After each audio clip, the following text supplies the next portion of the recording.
Bonjour à toutes et à tous. Le livre du jour, Göring, l'homme de fer de François Kersaudy, publié chez les excellentes éditions Perrin dans la collection Maître de guerre. C'est une très belle biographie que nous livre là François Kersaudy parce qu'elle est factuelle, constructive et surtout, tout au long de ce livre, il y a de nombreuses photos. Alors, François Kersaudy a été puisé des sources allemandes, anglaises, américaines, canadiennes, italiennes, françaises et suédoises pour revisiter à l'appui l'histoire de Göring, qui fut également une histoire tourmentée, riche, passionnante, intrigante et qui va finir par un drame épouvantable. Alors, vous le savez peut-être, mais Hermann Göring a été un héros lors de la Première Guerre mondiale. Aujourd'hui, lorsqu'on vous dit Göring, tout le monde pense à ce deuxième personnage du Troisième Reich, qui fut simultanément ministre de l'Intérieur de Prusse, président du Reichstag, maître du plan quadriennal et grand veneur du Reich. Mais Göring était avant tout un militaire, et il considérait l'art militaire comme l'application des vertus chevaleresques. Voici ce que nous pouvons lire à ce sujet. À la différence du Baron Rouge, qui est fier de sa réputation de tueur implacable et agit en conséquence, Hermann Göring, promu lieutenant en août 1917, tient essentiellement à conserver l'esprit chevaleresque du combat aérien. L'ennemi, une fois vaincu et contraint à l'atterrissage, il n'est plus question de poursuivre son avantage. Göring survole son adversaire malheureux, le salue d'un revers de la main et reprend de l'altitude. Fin de citation. Alors, comme vous le savez probablement, au printemps 1918, c'est une période faste pour l'armée allemande. Le front russe s'est effondré, les Américains ne sont pas encore entrés sérieusement dans la guerre mondiale. Les offensives alliées de l'année précédente ont laissé les armées affaiblies, exténuées, et ont également provoqué des mutineries. Et pourtant, quelques mois plus tard, les Allemands vont devoir reconnaître leur défaite.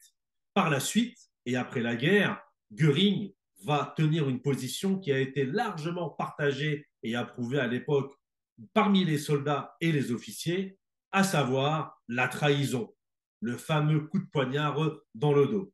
Et voici ce que déclara Göring quelques mois après la guerre pour expliquer sa position et expliquer la dimension intellectuelle dans laquelle il était. Et ce passage est très intéressant parce qu'on voit, on comprend pourquoi les Allemands ont souffert, les soldats allemands ont souffert lorsqu'ils sont rentrés au pays.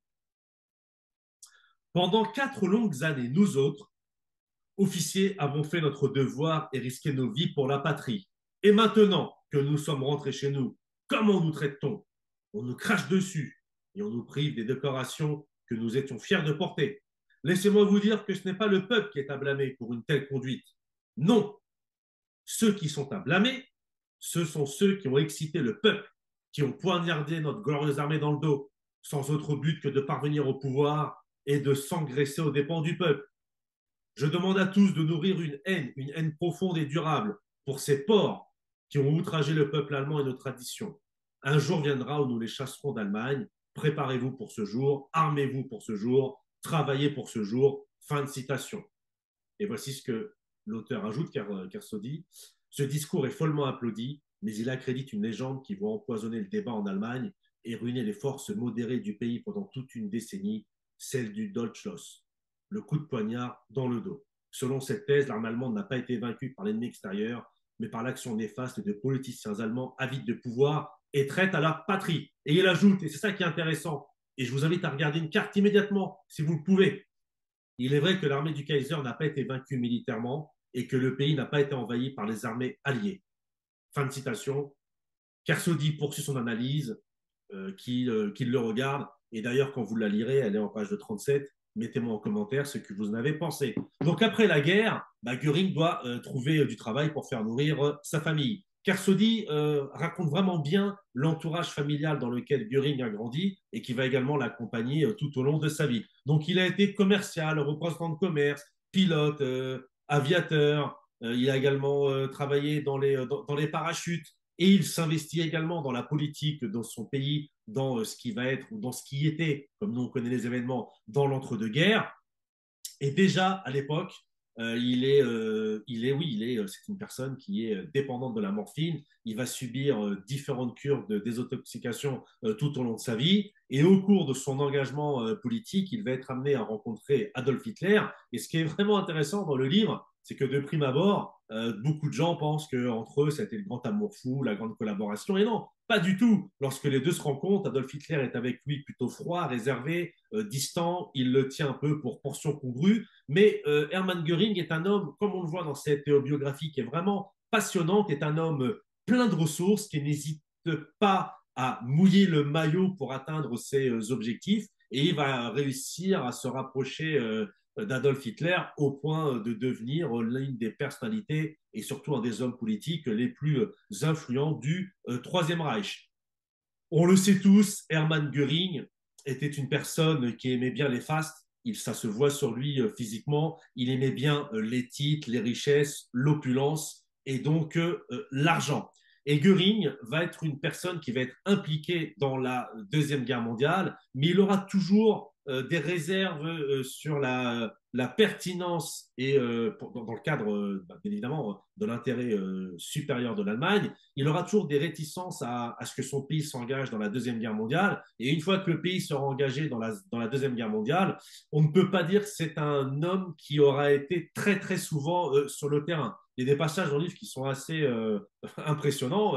Il donne des consignes aux soldats et puis lui-même est en train de faire des fêtes où le champagne coule à flot. Il y a le front qui a quelques dizaines de kilomètres, il fait des parties de chasse. C'est vraiment quelque chose d'assez intriguant, voire même de fascinant d'un point de vue historique et même psychologique. Alors bien évidemment, il est le créateur de la Luftwaffe, il va bénéficier de crédits importants, il va doter ses soldats des plus beaux uniformes, des meilleurs armements, mais il va y avoir des dissensions assez